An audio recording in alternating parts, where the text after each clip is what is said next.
Muito boa tarde, estamos de volta, mais uma vez com o programa Coisas do Cotidiano.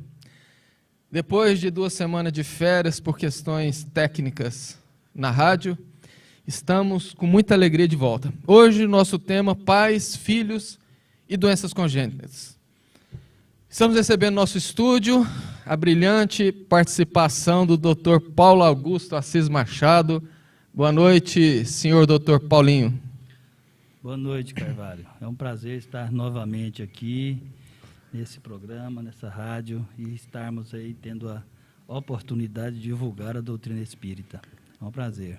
O Dr. Paulo é médico clínico geral, especialista em ultrassonografia e vai participar conosco aqui hoje.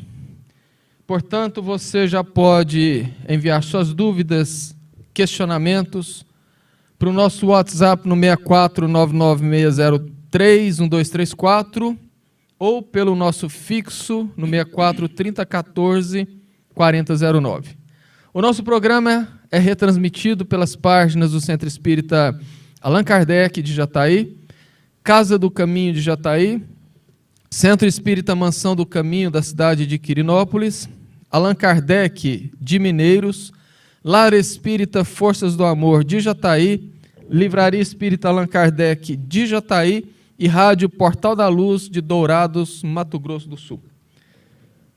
Como é de praxe, o nosso convidado fica convidado para fazer a nossa oração inicial.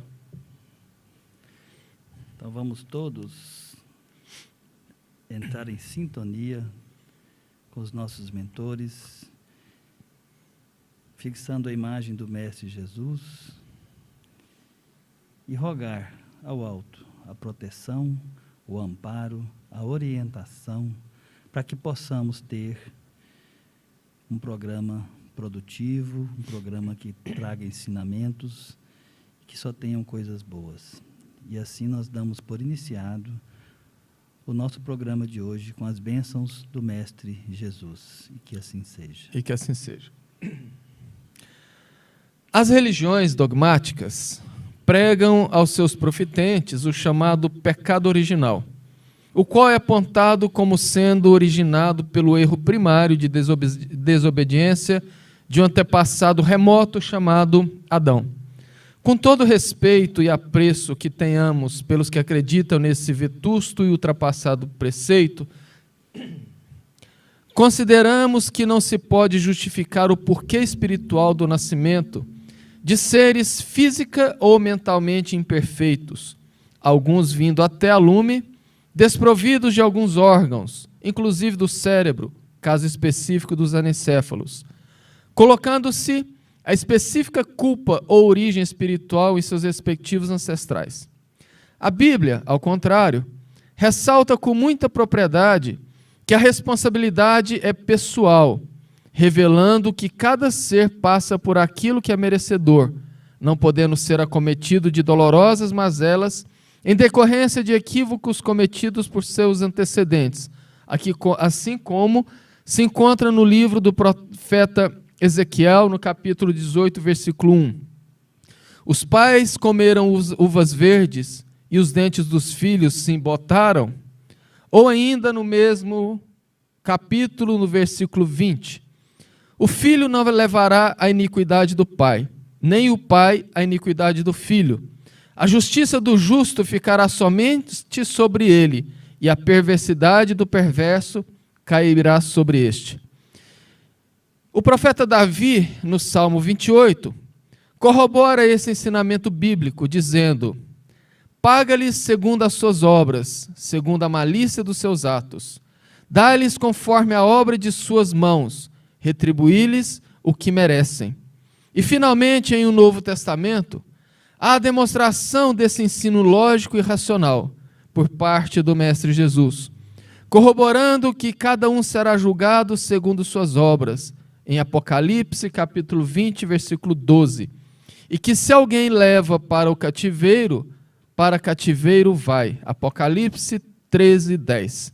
A doutrina espírita enfatiza que os espíritos são os artífices e os únicos responsáveis por sua caminhada evolutiva, trazendo consigo o prêmio à desdita de seus atos, sabendo-se que o cumprimento da lei divina importa em benefício a transgressão em pena sobre o juízo exercido por sua própria consciência. A condenação é transitória, em consonância com o ensinamento crístico. Em verdade te digo, de que maneira nenhuma sairás dali enquanto não pagares até o último ceitil. Mateus, capítulo 5, versículos de 25 a 26.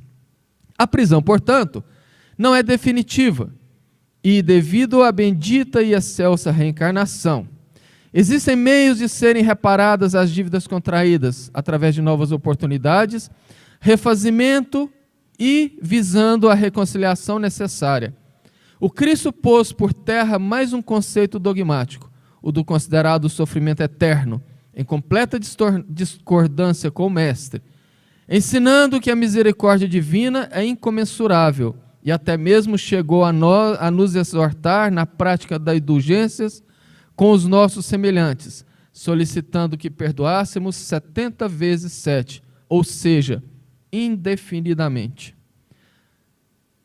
Boa noite de novo, Paulinho. Boa noite de novo. Eu te pergunto, Deus castiga? E eu te respondo. Não. Eu uma vez ouvi uma frase muito interessante que dizia assim: eu sou herança de mim mesmo. Dizia assim: eu sou herança de mim mesmo. Quer dizer, tudo que eu tenho, tudo que eu sou, tudo que eu serei, depende de mim. Então Deus nunca castigou. Essa ideia do Deus vingativo, do Deus punitivo, né? Era lá do Velho Testamento, de um período da humanidade que precisava de certas ações corretivas mais rígidas, mais firmes, né? Hoje em dia nós já entendemos que temos um Pai bondoso, um Pai que perdoa, um Pai que dá novas oportunidades, né? Então Deus nunca castigou ninguém.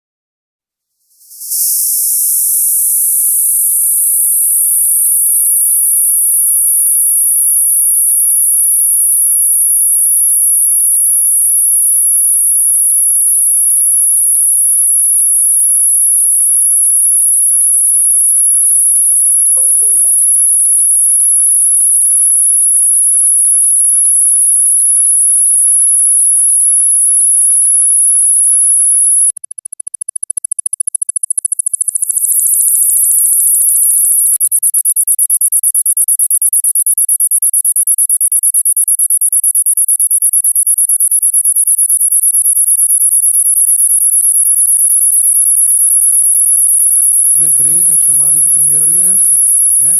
Os 5 livros de Moisés, o Pentateuco mosaico, é justamente a Torá. Então, se apegam a algo que não diz respeito ao cristianismo, porque Jesus foi categórico em várias passagens, inclusive chamando Deus de pai, de paizinho. Quando ele chamava Deus de Abba, em hebraico é alguma coisa como papai, paizinho, chamado carinhoso, né? E ele sempre afirmou que Deus ama. Por isso que João Evangelista disse que Deus é amor. E o amor não coaduna com castigo, concorda? Concordo. Mas é isso, Carvalho. As revelações, elas nos foram dadas ao longo dos séculos de acordo com a evolução da humanidade. De acordo com o nosso entendimento. O nosso entendimento. Um povo bruto, um povo ainda muito atrasado, precisava de leis duras. Assim foi Moisés. Foi um líder duro, né? Em alguns momentos, né, em alguns textos, chamado até de sanguinário, mas ele precisava ser duro para lidar com aquele povo. E para impor o Deus único. Deus né? único. quando veio Jesus, Jesus já trouxe essa mensagem do amor, Reformando a ideia de Moisés. do perdão, do amar, né? De um pai que não é punitivo, né? De eu faço o meu caminho, eu vou receber aquilo que eu merecer, eu vou amar, eu vou perdoar, isso vai me levar a um caminho de evolução. Por fim, veio, né, como nós cremos, novas revelações através de Kardec e futuramente, e depois veio outras revelações que vieram esmiuçar Kardec. A gente tem no século XX série de literaturas, né, vem através de Chico Xavier, de Divaldo, que vem nada contradizer Kardec, mas vem explicar melhor. Então as coisas vão acontecendo aos poucos, muito lentamente, nós vamos evoluindo. Então hoje nós compreendemos que não existe um Deus punitivo. Aquilo que acontece às vezes de ruim para mim é fruto dos meus atos, dessa e de outras encarnações. E acaba sendo uma tendência psicológica da projeção, né? É mais fácil você dizer assim, o que eu passo de ruim nessa vida é por conta do castigo divino, por conta do obsessor se for espírita, é por conta do demônio se for evangélico, ou seja, nós sempre terceirizamos as nossas responsabilidades. É verdade. Paulinho, o nascimento de uma criança com alguma comorbidade é algo que realmente fere os sentidos mais sensíveis, e principalmente os sentimentos. Principalmente se for pai, mãe, né?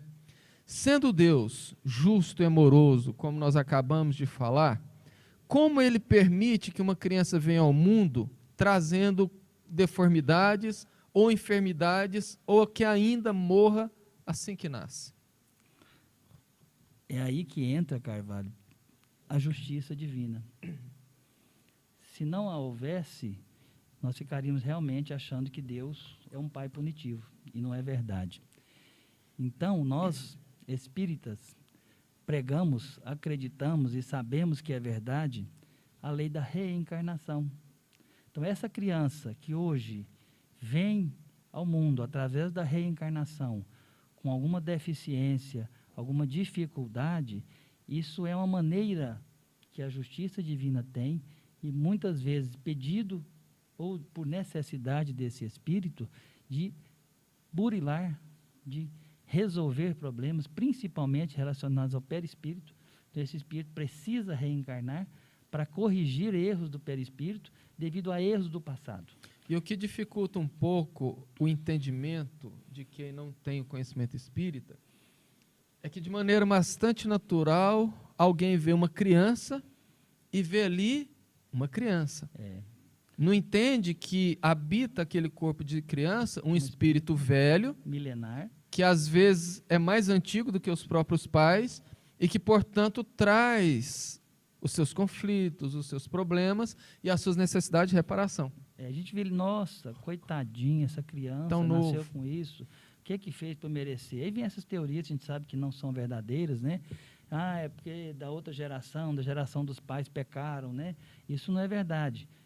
Essa criança que nasce com algum defeito, grave ou não tão grave, seja físico ou mental, essa criança precisa passar por isso, por uma questão da evolução dela. E a gente tem que aprender exatamente o que você disse. Não ver nessa criança um bebê bonitinho, frágil. Essa pessoa é um espírito milenar. Já passou várias vezes pela Terra, e isso que está acontecendo com ela agora é para o próprio bem dela.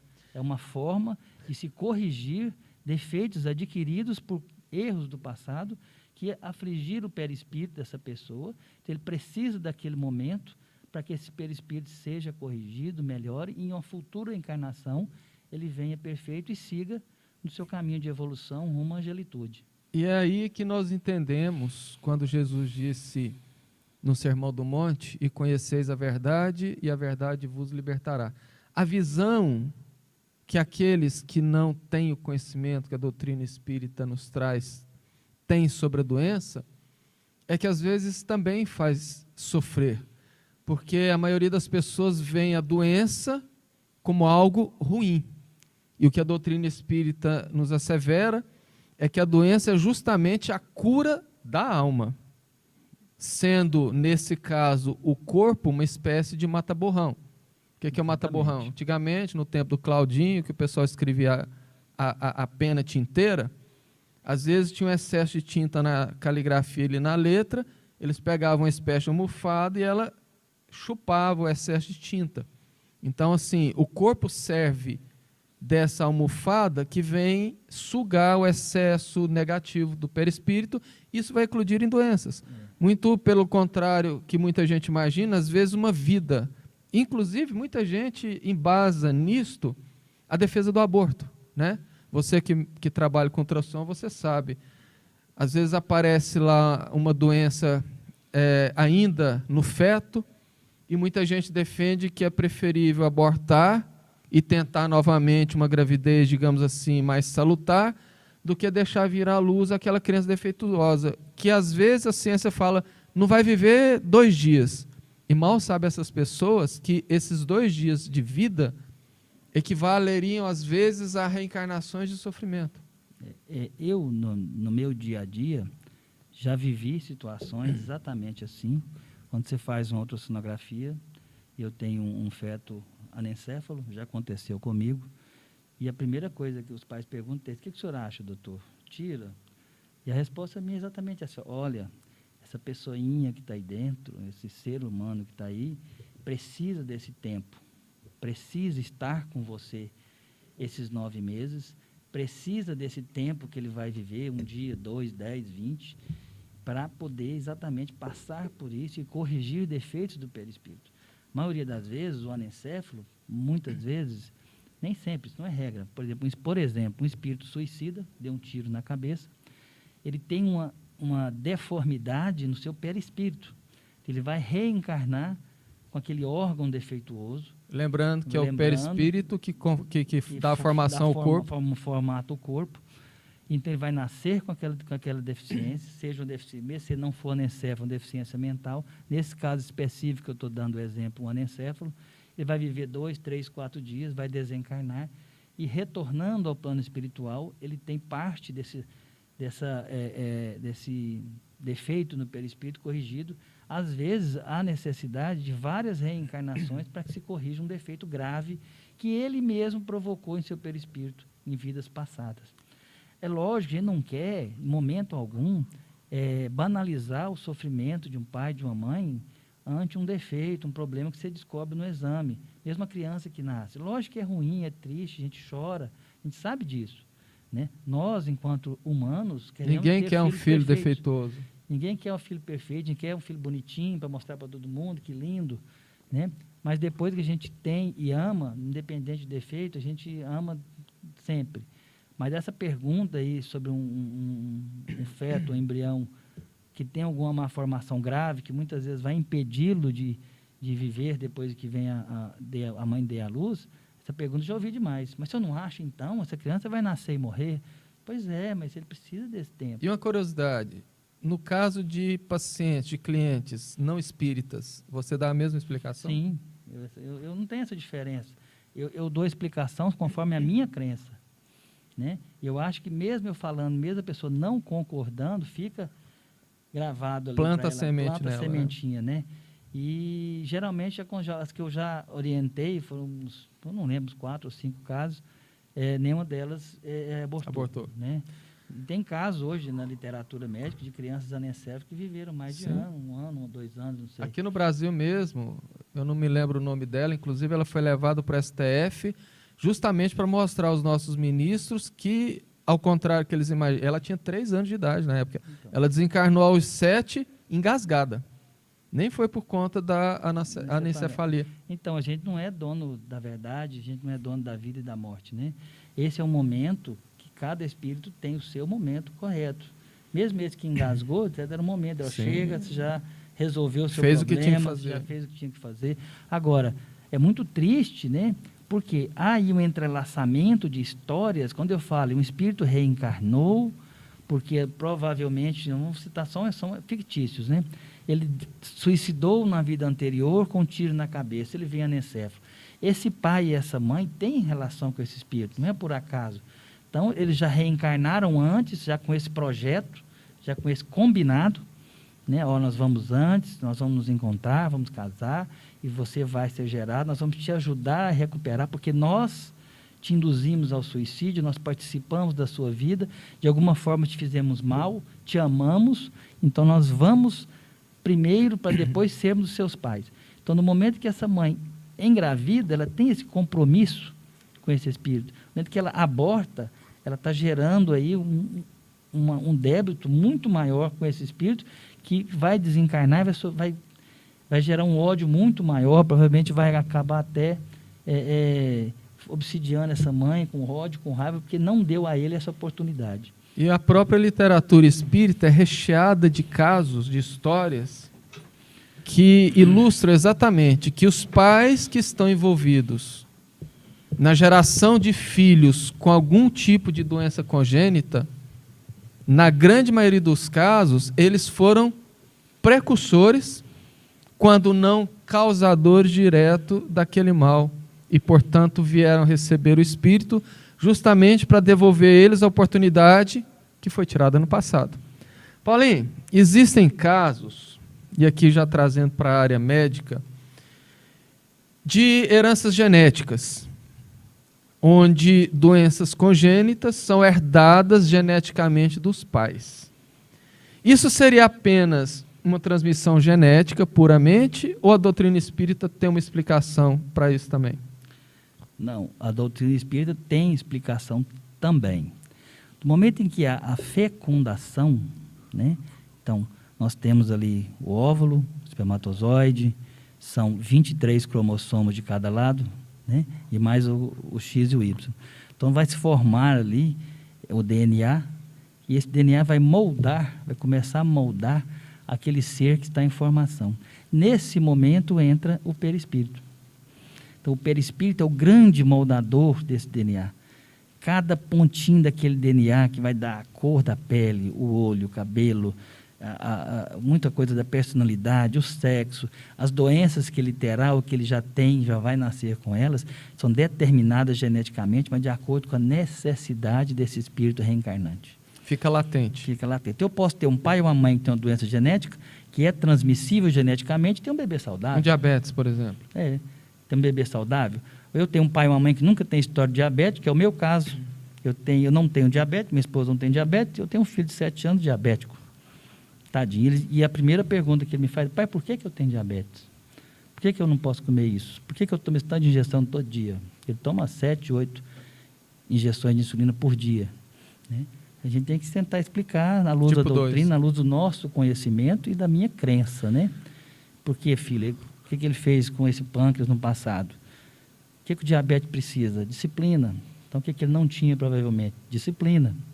Então, vem para disciplinar, ter horário, ter disciplina no comer, ter disciplina no seu dia a dia, né? Então, provavelmente ele pediu isso: eu vou reencarnar, mas eu preciso de alguma coisa que me limite, que me coíba do que eu já fiz de errado, né? Sim, e a doença, em alguns casos, ela vem justamente como fator disciplinante. Porque ao limitar a pessoa, está ajudando ela a voltar para os trilhos. Isso, de certa maneira, Paulinho, me preocupa muito, porque hoje nós estamos vivendo, talvez, estamos convivendo, talvez, com a geração que mais faz uso de álcool e fumo. Porque o que eu acho interessante é que os adolescentes e jovens hoje não acham que fumar narguilha é fumar. Realmente não é fumar cigarro, fuma 100 cigarros, porque equivale a 100, né? Cigarro eletrônico, narguilha. Justamente. Então, assim, e é uma geração onde o número de meninas alcoolizadas, alcoolistas, cresceu exponencialmente. Então, eu arrisco falar que nós teremos, num futuro aí de talvez no horizonte de 150 anos, 200 anos à frente, uma geração igualmente adoecida, que são esses que partirão como suicídios inconscientes e reencarnarão com as suas doenças congênitas relacionadas ao abuso que estão fazendo hoje. André Luiz fala das predisposições mórbidas, como, por exemplo, os pais têm alguma doença que estão impressas nos seus genes. Aquele gene, aquela impressão genética é passada para o filho e é colocada no mapa genético do filho. Então, ele tem a predisposição à doença. O eclodir ou não dessa doença vai depender do tipo de vida que a pessoa leva, do comportamento moral, do comportamento social, familiar, que envolve tudo, inclusive os hábitos alimentares.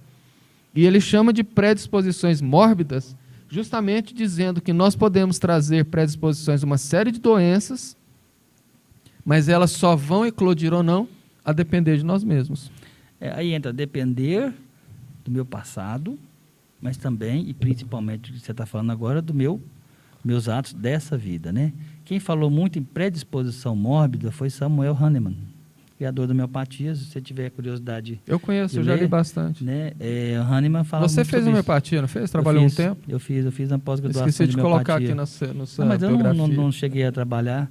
Eu tenho essa frustração. Eu vou passar essa encarnação sem fazer homeopatia.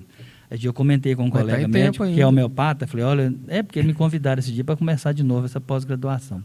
Aí eu comentei com um colega, falei, eu estou pensativo se eu faço, se eu não faço, porque eu chegar do lado de lá, eles vão me cobrar, eu vou ter que trabalhar do lado de lá em homeopatia e não vou saber. Ele falou, não, Paulo, preocupa não, de lá você vai recordar, você já fez outra vez na outra vida. Esse colega é muito espiritualizado, é muito intuído, sabe? Na outra vida você já foi, quando você chegar lá, você vai relembrar. Não precisa fazer agora de novo, não. Eu falei, eu fiquei mais tranquilo. Eu falei, quem sabe, né? Porque, realmente, para mim, fazer hoje é muito caro e eu não vou fazer uso prático disso hoje na minha profissão. Apesar de não ter esse projeto. Então, seria uma coisa mais para satisfação pessoal, né? Paulinho, existe alguma explicação à luz da doutrina espírita direcionada especificamente para crianças, para pessoas que nascem com síndrome de Down? Olha, Carvalho, o que eu já li algumas vezes, né, é que não tem uma diferenciação em relação às outras deficiências mentais, não, sabe? Só que a gente percebe no dia a dia, as crianças, os adultos Down, me parece, são pessoas mais dóceis, né? Parece que não estão assim, parece que não está merecendo, né? Todo mundo que convive, que tem um menino, um filho Down, o Marcelo, que você percebe o amor, o carinho que ele tem com o Felipe, né? Uma criança tão dócil. A gente pensa, no meu dia a dia, eu não vejo isso como uma punição mais, sabe? Eu acho que o Down é uma pessoa feliz, bem amada, geralmente, tem um amor incondicional por todo mundo que está à sua volta. Então, eu já não consigo ver hoje o Down como uma pessoa tão diferente ou um deficiente mental. Eu vejo o Down como uma pessoa diferente só. Aliás, geralmente melhor que nós. E assim, é interessante que em tempos passados o Down era chamado de mongoloide, né? Síndrome de mongol. Que parecia as pessoas daquela região do mundo, né? Da Mongólia, né? Fisicamente. Né? Onde veio Gengis Khan, que não era nada bonzinho, né? Justamente. Mas assim, segundo Joana de Andes, Manuel Filomeno de Miranda, através do próprio Divaldo, geralmente os que nascem com síndrome de Down traz a marca do suicídio. Algum tipo de suicídio que afetou determinadas áreas do córtex ou do tronco encefálico, que trouxe essa marca da deficiência genética E volta aqui que eu te falei, ele tem uma deficiência no perispírito, causada por ele mesmo, ou uma coisa muito grave que aconteceu em outra vida, onde no momento da formação de seu corpo, né, esse perispírito disfunção, né? já pré-definido que vai acontecer aquela alteração no DNA dele, o perispírito é que molda isso, ele vai ter essa alteração, né? Lá no cromossomo 23, que é o Down. Embora nós conversamos isso nas perguntas anteriores, mas para ficar mais claro para o nosso ouvinte. Desculpa. Hã? 21, cromossomo 21. Falei 23, 21. Nós sabemos das causas genéticas das doenças. Mas o que faz o gene se comportar de determinada maneira em um filho e de outra maneira em outro filho? Como, por exemplo, gêmeos univitelíneos, que são resultados da separação de uma célula, portanto, são idênticos, geneticamente idênticos, e um traz alguma doença ou alguma comorbidade já congênita e outro não. O que à luz da doutrina espírita acontece para que isso seja... Mas é exatamente o que nós dissemos. Quando há a formação no gêmeo univitelínico, é um espermatozoide, um óvulo, né? Em determinado momento aquilo se separa em dois. Primeiro, o que determina a separação em dois? Tem alguma coisa, às vezes não do nosso entendimento, agiu aí, que seriam dois espíritos, né? Então, depois que que existem esses dois embriões, Aí entra exatamente essa questão. São dois espíritos diferentes. Consequentemente, dois perispíritos com histórias diferentes. Entra aquilo que você falou no começo. Nós não temos que ver o embrião, tem que ver que é um espírito milenar.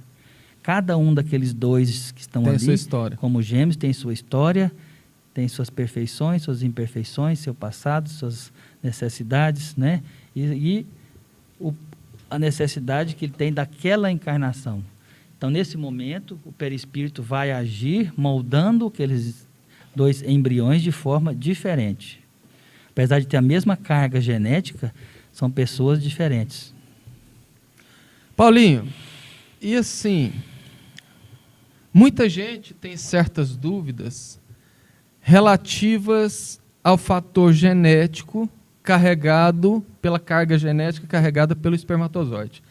Como que pode um espermatozoide com uma carga genética tão deficitária, que vai gerar, por exemplo, um mapa genético de uma pessoa totalmente deficiente física, como pode esse espermatozoide, que teoricamente seria mais fraco do que vários outros, vencer a corrida com outros, digamos, mais saudáveis? Quando a gente pensa materialmente, Carvalho, são mais ou menos 200 milhões de espermatozoides. Isso é um mecanismo que a natureza tem de seleção natural. Exatamente, vai chegar lá, no final da corrida, o mais forte. Essa é a ideia, não é? Mas voltamos então à doutrina. Quando esse espermatozoide chega lá, ele pode estar perfeito, com todos os seus genes perfeitos, e ele é o mais forte daqueles 200 milhões. É depois da fecundação que vai a coisa acontece. Que vai agir o molde espiritual, vai chegar e vai moldar aquele corpo de acordo com a necessidade daquele espírito. Entendeu? Então não é o espermatozoide mais fraco que chega, não, chega o mais forte. E ele fecunda. Aí depois disso é que vai acontecer esse molde produzido pelo perispírito de acordo com as necessidades daquele ser reencarnante. E só para que o nosso ouvinte entenda como que acontece essa escolha, porque 200 milhões é a população do Brasil. Pois é, você vê, né? Justamente. É muito desperdício, né? Muito desperdício. Segundo Manuel Filomeno de Miranda, ocorre uma influência fluídica do espírito que causa a atração química que vai levar apenas aquele espermatozoide a perfurar o óvulo. E aquele que necessita, aquele que é o perfeito para aquela situação. Aquele que tem não é o mais forte, é o mais perfeito para aquela situação, para aquela necessidade daquele ser que está vindo. É o que tem um mapa genético, digamos assim, ideal para a formação daquele corpo que já foi projetado no plano espiritual. Eu vou só sair um pouquinho aqui. Eu lembro de uma coisa assim, sempre que eu for fazer um exame, e é muito comum, isso é quase todo dia, daquela mulher que está grávida. Nossa, doutor, fiquei grávida, assim, no susto, né? Não imaginei nunca, não queria e tal. Falou, olha, essa gravidez não aconteceu agora. O planejamento dela vem acontecendo há anos. Antes de você nascer, você planejou que ia ter esse filho. Né? Então, imagine se tudo isso é planejado. Quando, antes do espírito, pai e mãe, reencarnar, passaram-se 20, 30 anos que esse espírito veio. No momento da fecundação, a quantidade de fluidos, de assistência espiritual que tem para acontecer aquela fecundação, daquele modelo, naquele molde, que vai gerar aquele corpo perfeito para aquele ser reencarnante. Não é perfeito aos meus olhos, nem aos seus. Falta um pé, falta uma perna, tem uma doença genética, né? Mas é perfeito para aquele espírito que está vindo, é exatamente a necessidade dele. Né? E assim, quando nós, espíritas, paramos para analisar, segundo o ensinamento da doutrina, a complexidade que é o nascimento de uma criança, porque, Paulinho, nós sabemos que os pais estão envolvidos diretamente à necessidade da reencarnação daquela criança. Uhum. Então, encontrar os pais para haver um planejamento familiar, ainda no plano espiritual, onde eles concordem, aceitem a receber aquela criança, que vai viver determinadas situações dentro de casa. Depois, fazer um planejamento genético do futuro corpo, de como será isto. Fazer toda a trama dos envolvimentos de parentes, de amigos que deverão nascer antes ou depois, para poder dar o suporte ou promover o resgate de alguma situação com aquela alma reencarnante.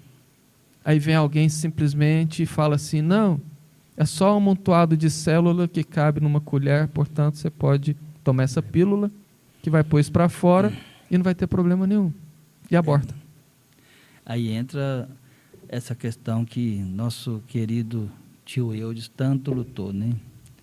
E hoje nós tivemos esse ano a infelicidade de ver nossos irmãos aí do nosso país vizinho, Argentina, onde criou-se uma lei que autorizou aborto até 14 semanas. E o interessante é que você vê um embrião, um feto, a partir de é um corpo 12 formado. semanas é feto. Então é um corpo, não, um bebê de 12 semanas formou tudo. É um corpo formado, é. 12 semanas está tudo formado. Então você vê, eu vejo isso todo dia, né? Braço, perna, mexe, você dá um grito, às vezes fala alto no consultório, o barulho do sonar com batimento cardíaco, o bebê agita, né? Tem uma pessoa, é um ser humano. Aí vem uma mulher dizer que não, eu posso dispor do meu corpo. Né? E é importante que se diga que sim, o corpo é dela. Mas o corpo formando dentro do corpo dela não é dela. É uma outra vida, né? E assim, então essa criança não está ali por acaso, essa gravidez não foi por acaso. Ah, mas eu não estava esperando, eu não posso, eu tenho isso para fazer, eu tenho minha vida, eu tenho um estudo, tenho que estudar. Quer dizer, tudo isso ela devia ter pensado antes, né? E mesmo assim, mesmo se veio, tem todo esse planejamento. E esses espíritos que são impedidos de reencarnar através desse ato abominável que é o aborto, esses espíritos geralmente desencarnam num processo de revolta muito grande, se revoltam contra essa pessoa que seria sua mãe, né?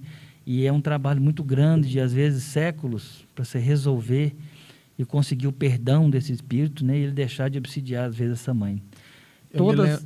Todas as mães que eu já conversei em consultório, durante o exame de ultrassom, que cometeu o aborto, a gente percebe que elas não esquecem. Não esquecem. Tem mães que falam, tem 20, 30 anos que eu abortei, ela lembra daquilo todo dia. Ela vê uma pessoa na rua, mais ou menos, fala, nossa, meu filho teria a idade daquele rapaz. Nossa, minha filha seria da idade daquela moça hoje, se eu não tivesse feito isso.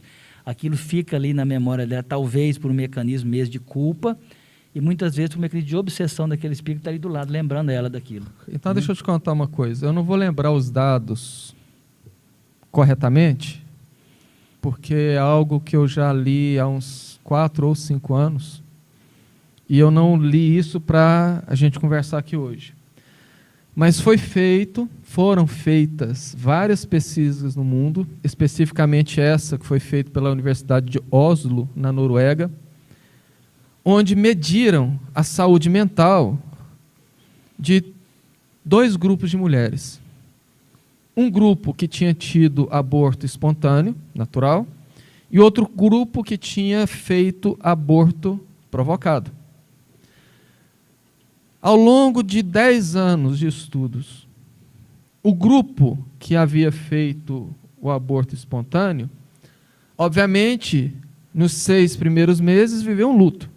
Ela sonhava em ter filhos e, por um motivo qualquer, o corpo expeliu e ela viveu aquele luto. Após o primeiro ano, ela já havia lidado com aquela situação. Ela lembrava com pesar, mas já não era algo que machucava. Ao longo de 2 anos, ela já havia refeito a vida, algumas inclusive engravidado novamente, e levava uma vida normal ao longo dos próximos 8 anos. Já o grupo que havia feito o aborto provocado, nos primeiros 6 meses estavam aliviadas.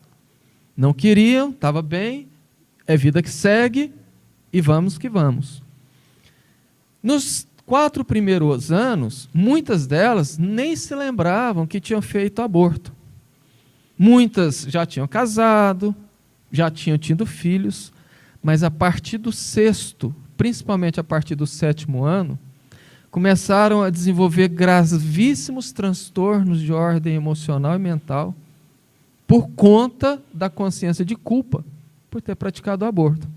Isso foi tão sério, esses estudos, que grupos de mulheres em países como a Espanha, que até então tinham o aborto liberado nos Estados Unidos, estavam formando associações para processar o governo, que havia liberado o aborto, pedindo inclusive tratamento psiquiátrico para elas.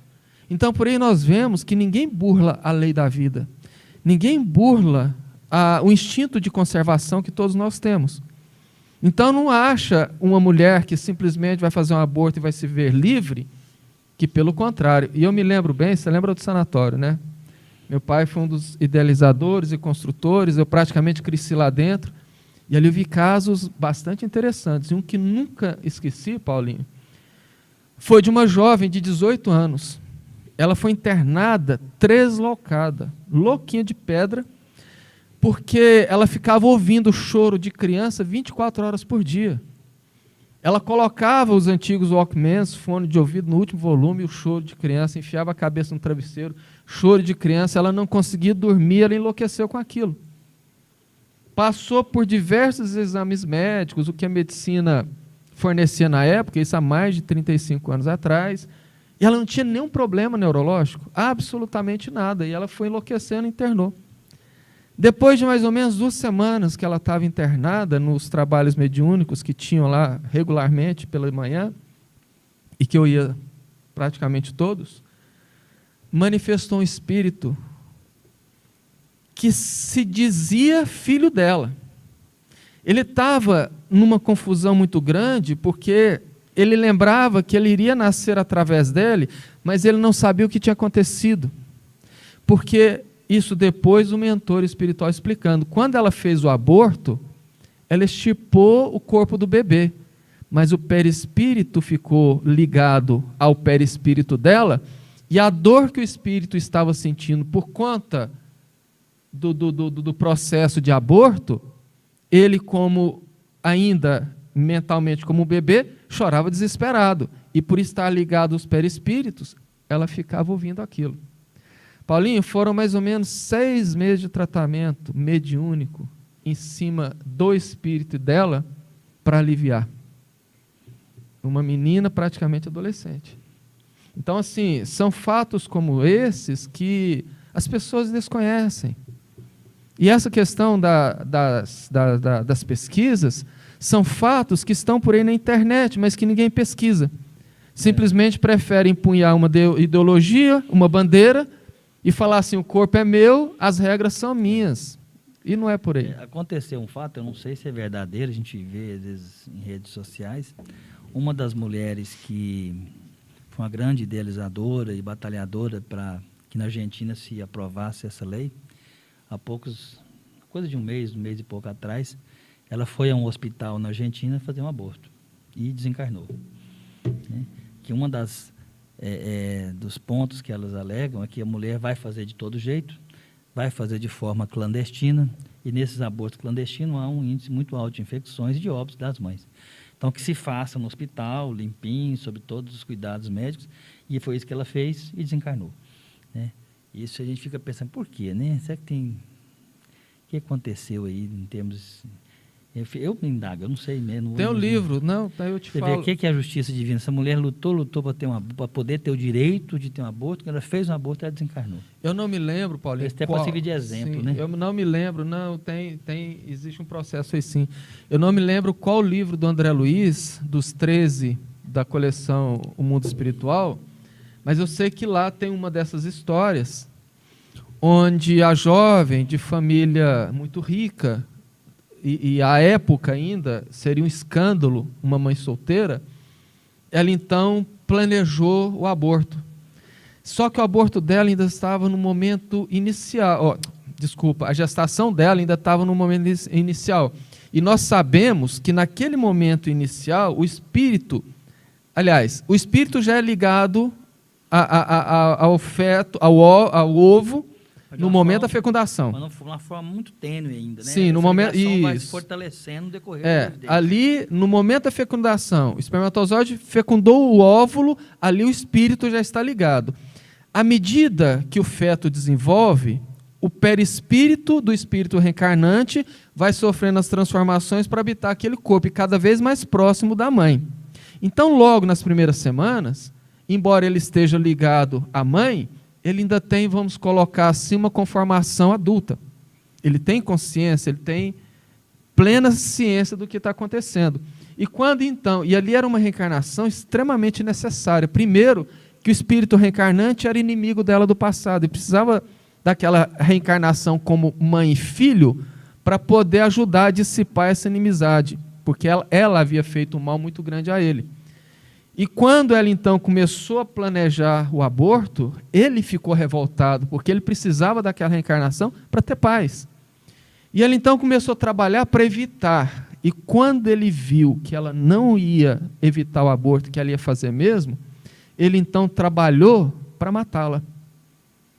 E quando a aborteira começa os procedimentos, ele então, já tendo um conhecimento de movimentação fluídica, ele trabalha ali de maneira que ela vai desencarnar na prática do aborto.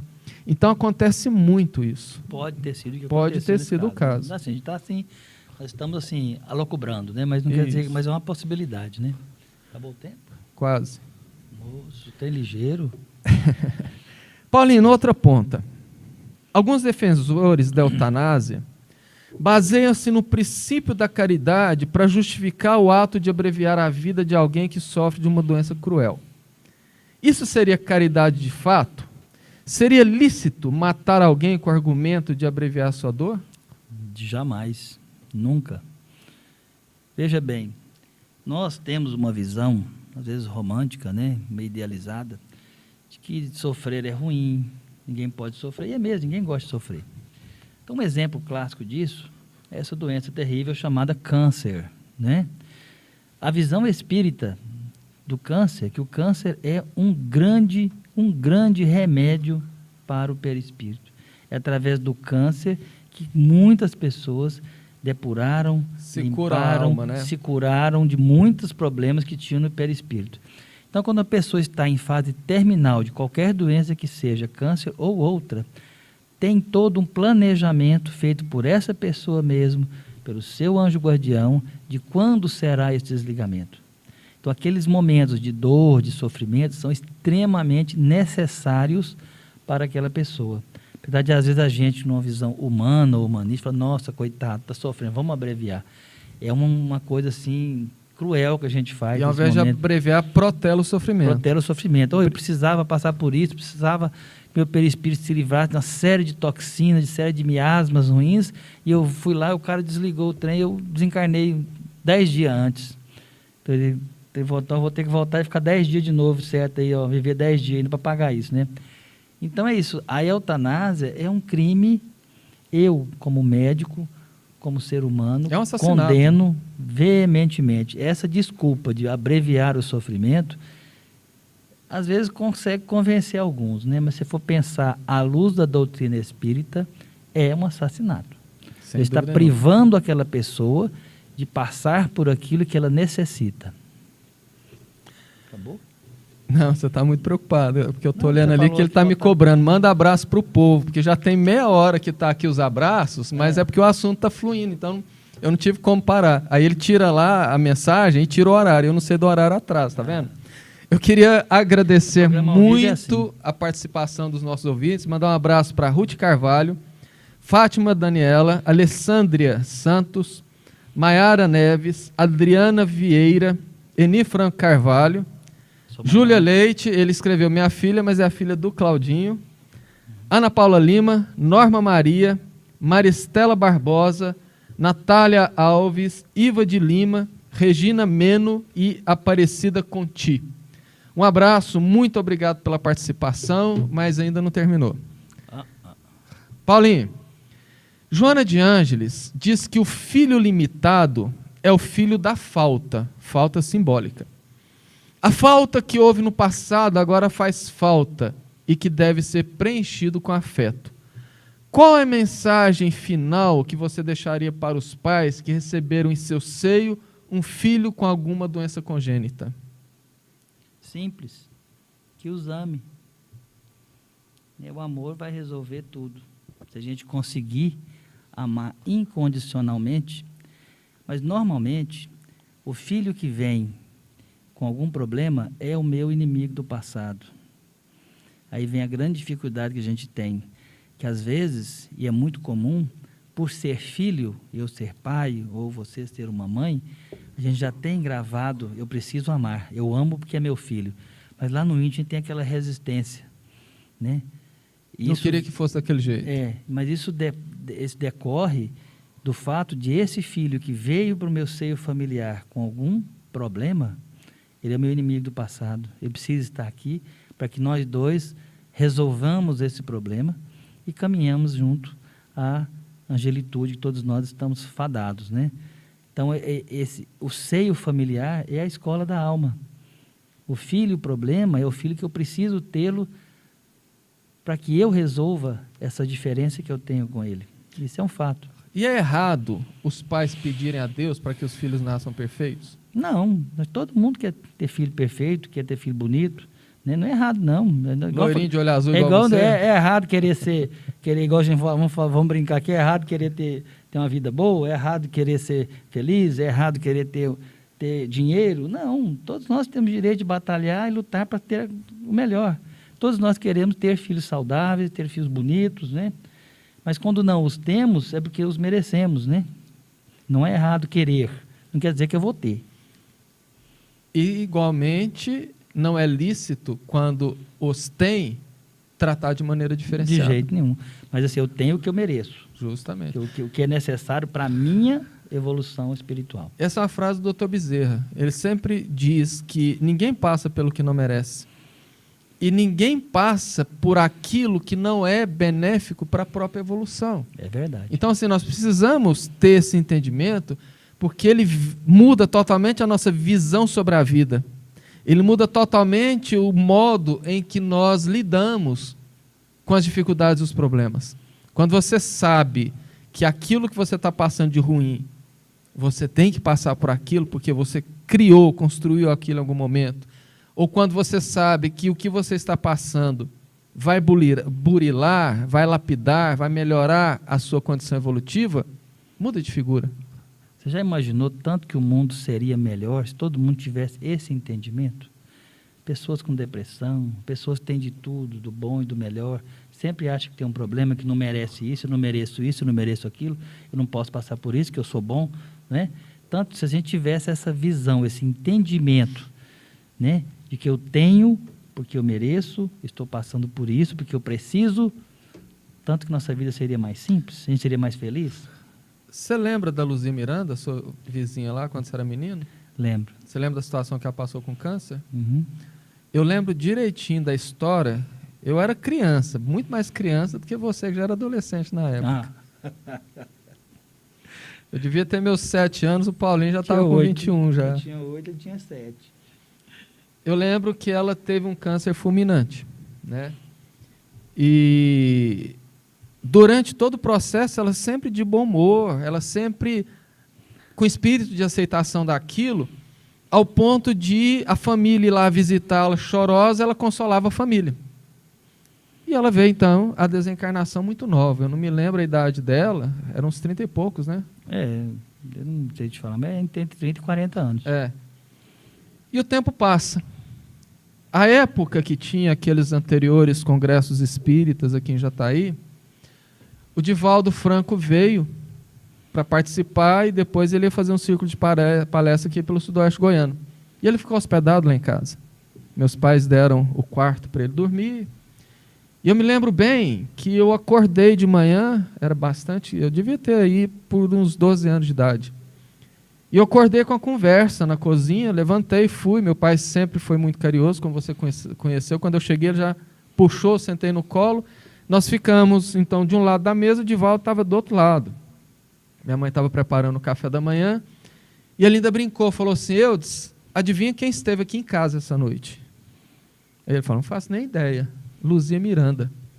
E o Divaldo nem sabe quem é Luzia Miranda, né? Ele chegou aqui alguns anos depois e não conheceu. Aí ele ainda brincou, falou assim: ela esteve aqui às 3 da manhã e me acordou. Veja se isso lá são horas de acordar as pessoas. Ela chegou tão iluminada que ela iluminou o quarto de madrugada. Ela sentou à beira da cama e nós conversamos. E aí ele foi contando as notícias que ela deu, os recados que ela pediu para a família, e disse assim, que parte da condição espiritual ótima que ela estava foi justamente pela compreensão, pelo entendimento de que a doença dela era bom para ela. Ela precisava passar por aquilo justamente para, de uma linguagem figurada, para lavar o perispírito das mazelas que ela carregava. Se chama resiliência. Aceitar as dificuldades e delas tirar proveito. Um problema sério hoje em dia, né? Pessoas Bom, estamos então chegando ao final. Antes eu queria mandar mais um abraço para a Luciana Reis Barbosa e a Mireia Pérez. Agradeço muito, muito, muito a participação de todos. E vocês já podem enviar perguntas sobre esse tema para o nosso programa de quarta-feira próximo, porque sempre, Paulinho, o tema do nosso programa é dividido em duas partes. A primeira parte com o convidado e a segunda parte nós respondemos, sempre à luz da ciência e da doutrina espírita, a pergunta dos ouvintes. Você pode enviar suas perguntas para o 64 996031234, inclusive sugestões de temas para programas, críticas e qualquer outro tipo de assunto que nós atenderemos e responderemos com o maior carinho. Eu agradeço muito a participação do Dr. Paulo e agradeço muito a participação dos ouvintes, da técnica do nosso querido amigo e Lombardi, Claudinho, que o povo só conhece a voz dele, nunca viu. Vai decepcionar o dia que vê. Vai decepcionar o dia que vê, né? Eu também acho. Imagina assim um cara bonitão, né? 2 metros de altura, tal, pela voz potente. Geralmente locutor de rádio é assim. É tudo assim, né? Muito obrigado, então. Eu convido a todos para elevarmos os pensamentos ao nosso Pai Celeste, agradecendo mais uma vez por essa oportunidade de aprendizado, onde bons amigos espirituais participaram, inspirando a todos. Eu registro aqui hoje, em particular, a presença do meu querido papai, que nos inspirou a caminhar o programa para esse assunto do aborto tão pertinente e tão importante para todos nós. Que os nossos jovens, nossos adultos, nossos profissionais de saúde sejam iluminados por Jesus, despertando em cada um a responsabilidade frente à própria vida. Que Jesus, então, possa nos iluminar em mais esse resto de semana. Muito obrigado a todos e que Jesus nos abençoe. Muito obrigado e que assim seja.